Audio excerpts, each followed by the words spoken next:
What is happening, everybody? Week 2 of the NFL season is about to kick off. We've got a few hours to go until Thursday Night Football, and week 1 broke it down here on the channel, did a live show, took some questions from you guys, and then also looked at the different tools that we have over at Stokastic.com, a lot of which are free for Reignmakers. What I have up on the screen right now is totally free, and I'll drop a link into the YouTube chat.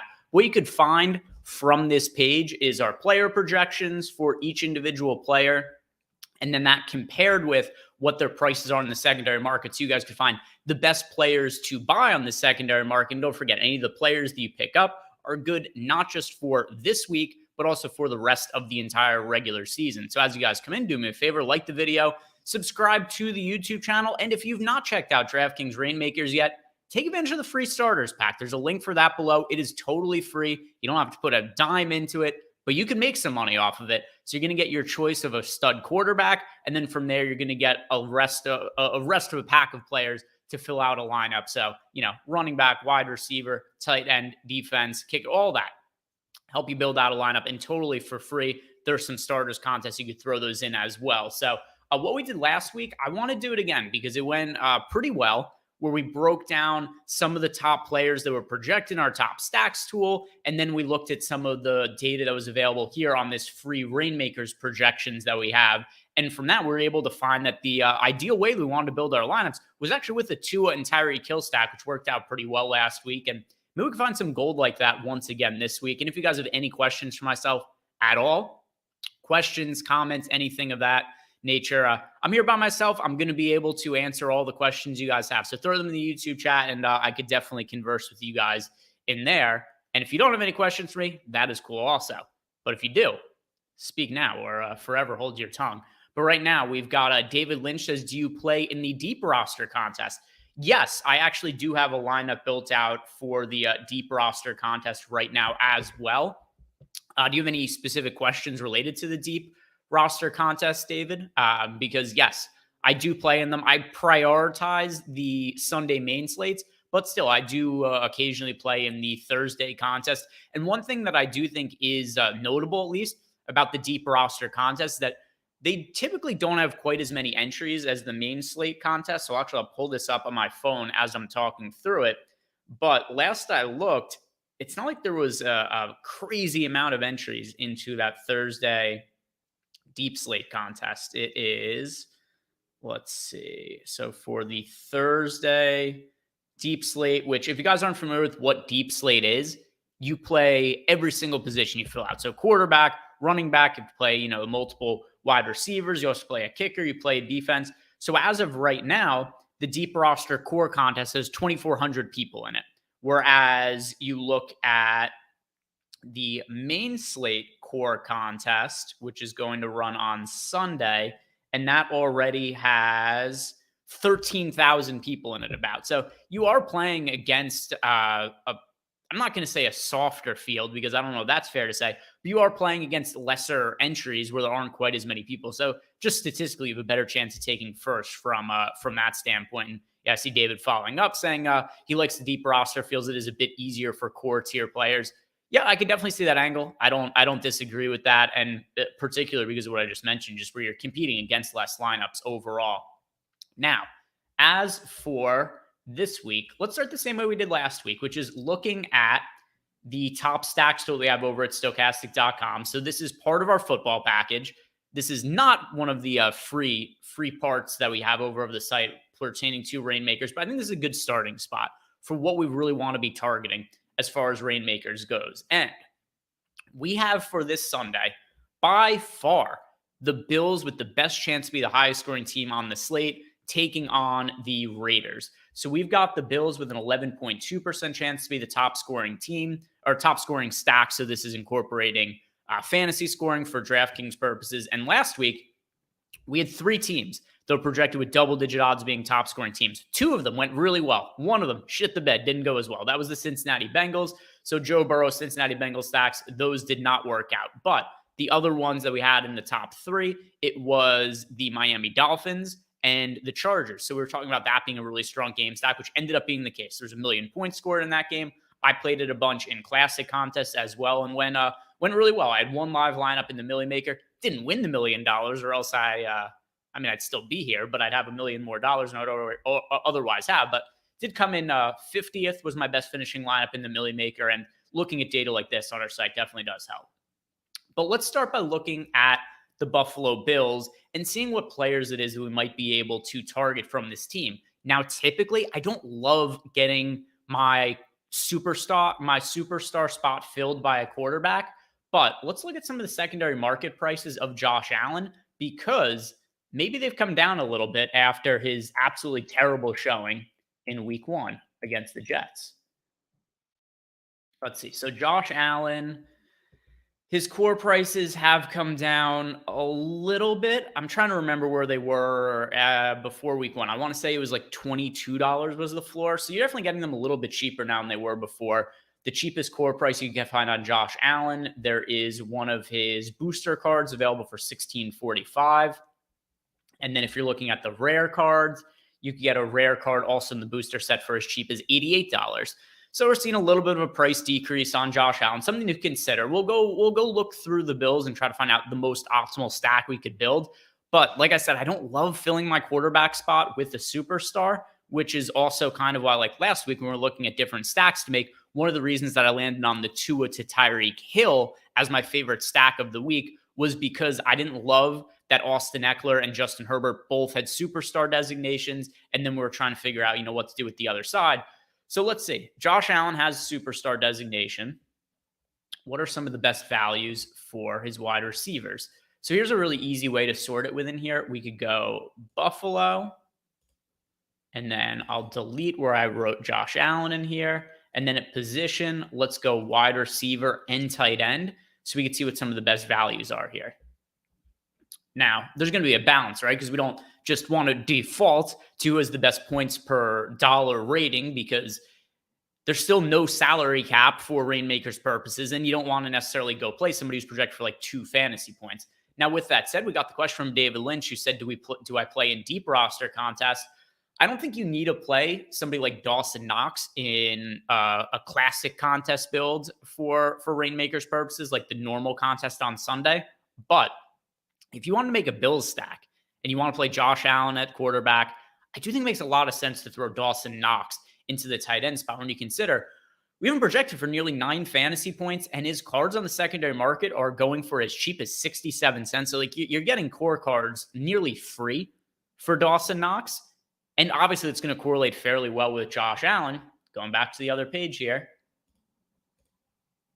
11.2% chance to be the top scoring stack on the, 20.2. I just realized I was reading off the ownership like a total donkey before. But anyway, 20.2% chance for Josh Allen and the Bills to be the highest scoring stack on the slate. The only team that's even within double digits, but still there's a pretty big gap, is the Cincinnati Bengals. So these are the 2 teams we'll talk about making stacks of. One being the Buffalo Bills, one being the Cincinnati Bengals. By the way, the ownership here, this is for DraftKings Classic contest. That's what this projection is for. But still, cross-pollinating, using some of the tools that we have on our site for Reignmakers purposes as well, because I think it is utility for that. So anyway, about 1/5 of the time, we are projecting on Sunday the Bills to be the highest scoring DraftKings stack. Looked at Dawson Knox. So between Dawson Knox and Dalton Kincaid, who is a high draft pick by the Buffalo Bills, if you guys are trying to consider which tight end you want to go with, well, based on this information, I'm going to say Dawson Knox, because we have Dawson Knox projected for more fantasy points, and he's cheaper on the secondary market, which makes it a pretty easy call for me. Let's look at more pass catchers. Shakir, but we only have him projected for 1.36 fantasy points. So, one of the guys like I was talking about before, just because somebody projects well points per dollar doesn't necessarily mean you want to jam them for Reignmakers purposes. Stephon Diggs doesn't look like a bad purchase. One thing that really does benefit Diggs is that he is a superstar caliber upside player while not having the superstar designation. So if you guys see this column right here, it says whether guys are superstars or not. You can only play 1 superstar per lineup. Stephon Diggs, no superstar designation. We've got him projected for 21.39 fantasy points on Sunday. His low ask right now is $21. So pretty pricey as far as core cards go. So maybe I'm looking at this saying like, hey, Bills, they have really good odds for us to be a top scoring stack when you consider that Josh Allen, we're using our superstar spot on him. Stephon Diggs, pretty expensive on the secondary market. Probably not my ideal way to go if we're trying to maximize the dollars that we spend. I do like Dawson Knox as a tight end, though, if you guys are looking for a cheap tight end for the deep roster contest that David is talking about in the YouTube chat. So let's go and look at the Cincinnati Bengals. And before I even bring this up, I am going to make a guess. I haven't looked at any of the prices in depth of the secondary market for these guys going in. I think there is a good chance that Joe Burrow is going to be discounted after the disaster in week 1, because the stats that we got out of Joe Burrow were about as bad as possible. So Joe Burrow, like for instance, the Joe Burrow T. Higgins stack off the top of my head, I think combined for like 3.4 fantasy points in week 1. Joe Burrow to T. Higgins. The final stat line on Joe Burrow, pulling it up right here. It was not great. He finished with 82 passing yards on 14 of 31 passing. No interceptions. That's at least one somewhat positive. And then he had a one rush for -1 yard. So a terrible showing for Joe Burrow and the Cincinnati Bengals in week 1. If I remember correctly, didn't they get off to a slow start last year as well? Look at the game log for Joe Burrow a year ago. What did it look like? And if you guys remember also, Joe Burrow this year in the offseason, he came into the start of the year, was dealing with a calf injury. His status was kind of in doubt to open up the year. Last year, it was an appendectomy that we saw Joe Burrow dealing with in the offseason that had his status somewhat in doubt for week 1. Long-term ended up not being a massive issue for him. But if we look at Joe Burrow, a little bit different because at least from a fantasy standpoint, he did over 300 passing yards in week 1. But we saw the Bengals lose to the Steelers in week 1 last year, and Joe Burrow threw 4 interceptions. And then he didn't throw another interception for 4 games after that. So different kinds of struggles for Joe Burrow in week 1 this year compared to week 1 last year. Big picture I want to make there is don't panic on what happened with Joe Burrow in week 1. And let's see if the market is. What is Joe Burrow looking like here? All right, so I'll remove all these filters that I put up. And then we'll search for Joe Burrow. So Joe Burrow is at a low ask of, not terrible. I mean, $15.50 on the secondary market here for Joe Burrow. We have him projected for 21.42 fantasy points. For reference, we had Josh Allen projected for, just trying to remember the Josh Allen projection, 24.56. So you're paying a little bit more for Josh Allen. He is projected a little bit better, but keep in mind, you're going to get still the use of your superstar spot if you play Joe Burrow at quarterback and not Josh Allen. So all things being considered, I actually do prefer Joe Burrow to Josh Allen for Reignmakers purposes for week 1. So let's do the next part of this. Who do we want to stack with Joe Burrow? And I'm also going to include running backs in this because maybe Joe Mixon is somebody who might end up standing out. And Joe Mixon is a capable pass catcher. So I wouldn't hate the idea of having a lineup that has a Joe Burrow to Joe Mixon stack if the pricing makes sense for us. So let's go ahead and look at some of these now. And once again, talking about the deep roster contest, if you're looking for a tight end, we've got Irv Smith, and tight end kind of sucks this year. The tight end is going to be much harder to fill. I mean, we talk about this all the time, that tight end being one of the weaker fantasy positions, but especially so this year, there are just not that many elite tight ends. With that in mind, getting a projection of 8.19 fantasy points out of Irv Smith when he's a low ask price of 59 cents, another decent deep roster play if you're looking to play Joe Burrow at quarterback and find some ways to stack him up here. All right, so Irv Smith isn't bad. Tyler Boyd, his low ask as far as core cards go, we've got Tyler Boyd, low ask of 89 cents, projected for 10.51 fantasy points. If we're looking at some of the higher end players, let's see. Yeah, Joe Mixon. Joe Mixon we project for 16.2 fantasy points, 775 as the low ask on the secondary market for a core card. I could get behind that. I think Joe Mixon makes a whole bunch of sense, even in lineups that include Joe Burrow. Let's look at Joe Mixon last year. What was like the high for him in terms of targets, receptions, receiving yards a year ago? See what that looks like from an upside perspective. Because I think this could be a stack that is viable, especially based on our projections. By the way, week one, as terrible as it went for the for the Bengals against the Browns, we still did see Joe Mixon catch 3 passes in that game. They also signed him to a contract extension in the offseason, which makes you think that they're, at least fairly reliant on Joe Mixon going forward. Targeted 5 times last week, caught 3 of them. Last year, what were we getting out of Joe Mixon? Yeah, pretty regularly in the neighborhood of like 4 to 5 targets or so to open up the year last year. Mixon 9 targets, 4 targets, 7 targets, 4 targets, 3 targets, 6. I don't always love quarterbacks with their running backs for correlation, but I think that we can make a case for it here. How about wide receivers? Bounce back for T. Higgins. T. Higgins' floor has fallen all the way to, if we want to preserve our superstar spot, T. Higgins' floor has fallen all the way to $7.99. Joe Mixon at $7.75. We can go heavy Bengals stack here. Joe Burrow, Joe Mixon, T. Higgins. Keep the superstar spot available, and we'll sort by superstars and try to find out which individual ones actually project the best for us this week. I like this Bengals stack of everything we've looked at so far. I like this more than the Bills. I like Joe Burrow, Joe Mixon, T. Higgins. T. Higgins is not going to have another game with 0 fantasy points this year, unless he gets hurt or something crazy happens. That's my bold prediction right now. T. Higgins, more than 0 fantasy points in week 2. Jamar Chase, obviously also viable, but what are we going to do? Build a line for like five Bengals players here? What about run backs for Baltimore? We'll look at that as a possibility as well. If we're trying to get players from Baltimore on the other side of the game to maybe run back a lineup with, anything that really stands out? Not really. Zay Flowers. So, look, Zay Flowers, who had a great week 1, is now priced more expensive than T. Higgins. Do you guys do best ball drafts this year? Play yearly fantasy football? Where was T. Higgins going in drafts, and where was Zay Flowers going in drafts? And now think about what the market is dictating the prices of each of these players to be. Zay Flowers is more expensive than T. Higgins. It's hard for me to, the point being, it's really hard for me to justify going after Zay Flowers on the secondary market when in the same game we could get T. Higgins for a cheaper price. And we've got T. Higgins projected for like nearly 50% more fantasy points.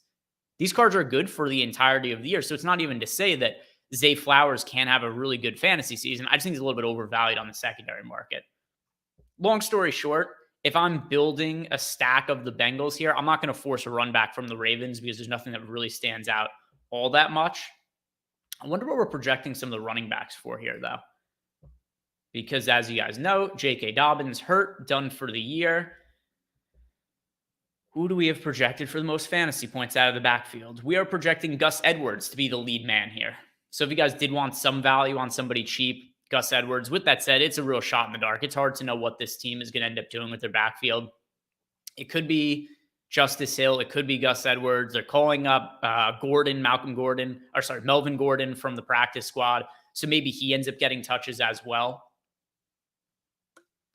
I'm going to lean on our projections and say that Edwards is the most likely to be the lead back, but it's minimal confidence. No run backs necessary for this stack. Let's go back to the top stacks here. Jacksonville Jaguars, they are projecting to be the team with the 3rd highest top stack odds. But once again, just reference, look at the big drop-off we have for this weekend in our projections, guys. Bills, 20.2% chance to be the highest scoring team. Bengals, 14.5%. No other team even north of 7%. I've got the Jaguars at 6%.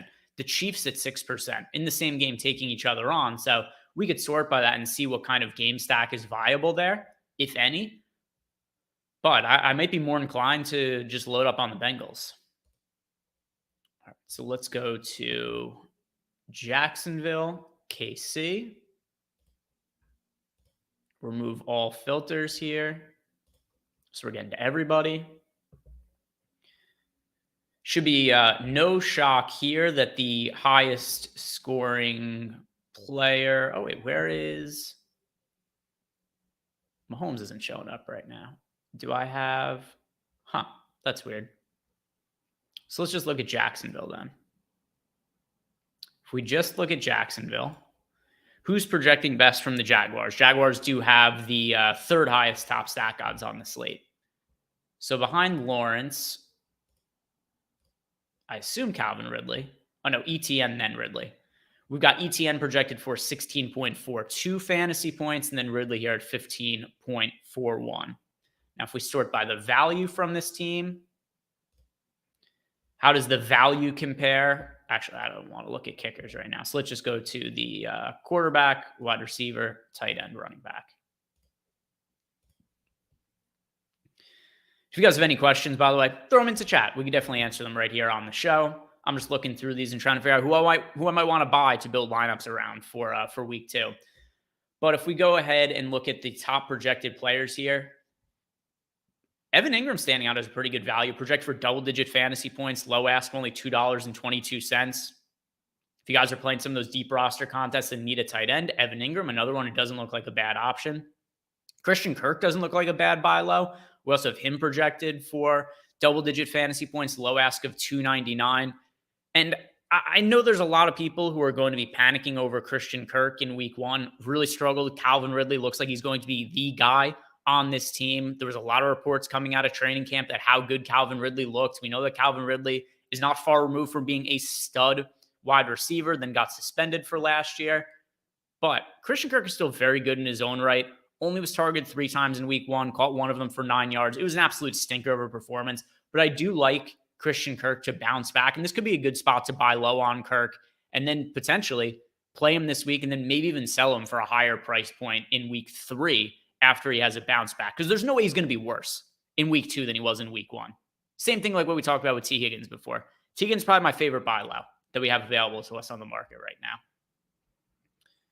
Let's see, what is Christian Kirk's rare cards going for? Just sort by Kirk. Kirk's core cards, $2.99 is the floor. Rare card, the cheapest is $27.48. Let's look at Ridley. So Calvin Ridley, who we've projected for 5 more fantasy points than Christian Kirk. So for sure, that's a pretty decent gap. 10 fantasy points to about 15.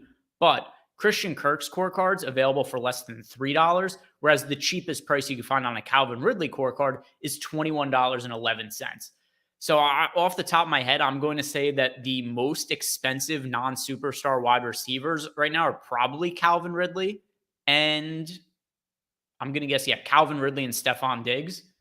Just a little bit too expensive for me right now on Calvin Ridley, which probably has me off the Jaguars as a whole, by the way, because if you're going to get to Trevor Lawrence, there's a good chance you want to also have that stack be with Ridley. It could be with Christian Kirk. You could double stack it. But a little bit too expensive for me on Calvin Ridley right now. So of everything we built out, I really do like the Bengals stack the most by a pretty wide margin. So let's go and look at the superstars now. Superstar. Yes. All right. Who is projected the best for us? Of any superstar on the slate, starts with some of the quarterbacks. If you look at Thursday, we've got Jalen Hurts here, projected for the most fantasy points, but that's for the Thursday slate. Not going to be available to us on Sunday. And by the way, we got a question here from Manelik Pelly or Pell. Sorry if I mispronounced your name. He says, brand new to Reignmakers, what's the difference between the rush and the booster cards? Not that much once you already have them. So there is a difference in some of the franchise scores. So for instance, if you look at the rush cards, it's going to give you a franchise score multiplier of 10. The boosters give you a franchise score multiplier of 1. So there are things that get paid out, like there are, weekly franchise score contests, monthly, and you are going to get paid out in DK dollars based on where you're at in the standings based on your franchise score. In terms of like fantasy points, there's no difference. If somebody's a rush player and they score 10 fantasy points, the same as a rush player who scores, it's the same as a booster player scores 10 fantasy points. So for the actual contest, it makes no difference. The only difference in terms of the actual collection of the cards is how they pay out in terms of some of the booster, or in terms of some of the franchise scores. And by the way, I misspoke there. So looking at the difference between the cores, booster is 1 point for franchise score. The rush is worth 2. And then for the rush cards for the rare tier, it's 10 points for a rare versus 5 points for the booster. So that's how you find the difference in the franchise score in terms of how much you accumulate them. If you go to the marketplace, you'll see a ranking kind of. It'll be like you are in, whatever, 10,000th out of 100,000 people. And that's where you rank in the standings. And you can also look up what your payout is relative to your franchise score. That's the only difference there, Manelik. You don't have to worry about it in terms of does it impact your fantasy point output?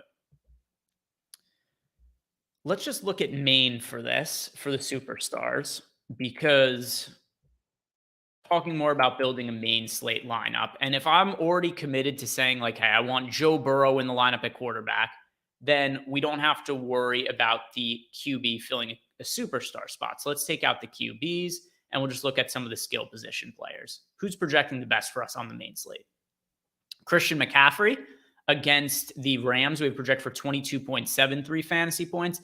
The next closest is Jamar Chase, projected for 19.05. So maybe that does lend a little bit more credence to going with the Jamar Chase to Joe Burrow stack.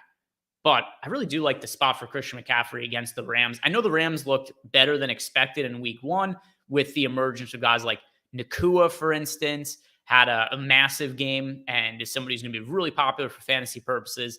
I don't remember what his cards were priced because I never thought to look at what the price of Nakua cards were a week ago, but I imagine they went through the moon after last week. McCaffrey, Jamar Chase, Barkley. Relative to value, Barkley cards have a low ask of $8.70. He's the best value of any superstar right now. In the same way the Bengals are a buy low, I'm not super high on the Giants as a whole. The Bengals are going to be fine moving forward. The Giants might not be fine moving forward, but there's still a very clear upside in Saquon Barkley. Unless he gets hurt, he's not losing out on playing time or touches anytime soon. His core cards, as cheap as $8.70, I think that's a pretty good buy. So if we're going all value team to build right now, Joe Burrow at quarterback, Saquon Barkley at running back as a superstar, and then also T. Higgins as a pass catcher to stack with Joe Burrow. I think that makes a whole lot of sense as far as players to buy. Now let's just also look at other skill position players, non-superstars. Who else is standing out as a good value? Let's see if we can find somebody who also is projecting well. Because I don't want it to just be hey, somebody who's projected for, 6 fantasy points, but has, a low ask of 20 cents or something. Who's somebody that's projected for a decent amount of fantasy points that still is a good value? Who's this at 12.03? Sky Moore. Pass. Let's keep looking. Sky Moore, by the way, could benefit from the return of Travis Kelce. It can't be worse. There's no way you could do worse. Follow up also in the Jedi Poker Tricks in the YouTube chat. So I like DeAndre Swift tonight. Love DeAndre Swift tonight. I think Swift is going to be the go-to back for the Eagles tonight. There's a lot of I can't say I'm 100% confident in that. That's my gut feeling, though, is that they're going to go with Swift, especially considering some of the quotes that we got from the Eagles and from the coaching staff after last week where they said, we can't have games where DeAndre Swift only touches the ball 2-3 times. That combined with the fact that there's no Kenneth Gainwell tonight, I think it's going to be a DeAndre Swift night, prioritizing him a lot. I think he makes sense for Reignmakers purposes. And then also I think he makes a ton of sense for classic contests. Let's see, more Sky Moore. Let's see if we can find one more good value to fill lineups out before we close this out. Scrolling through the different pages. Who's this down here? Rachaad White. All right, so Rachaad White, we have projected for 14.56 fantasy points. $4 is his asking price, going up against the Bears. I love this.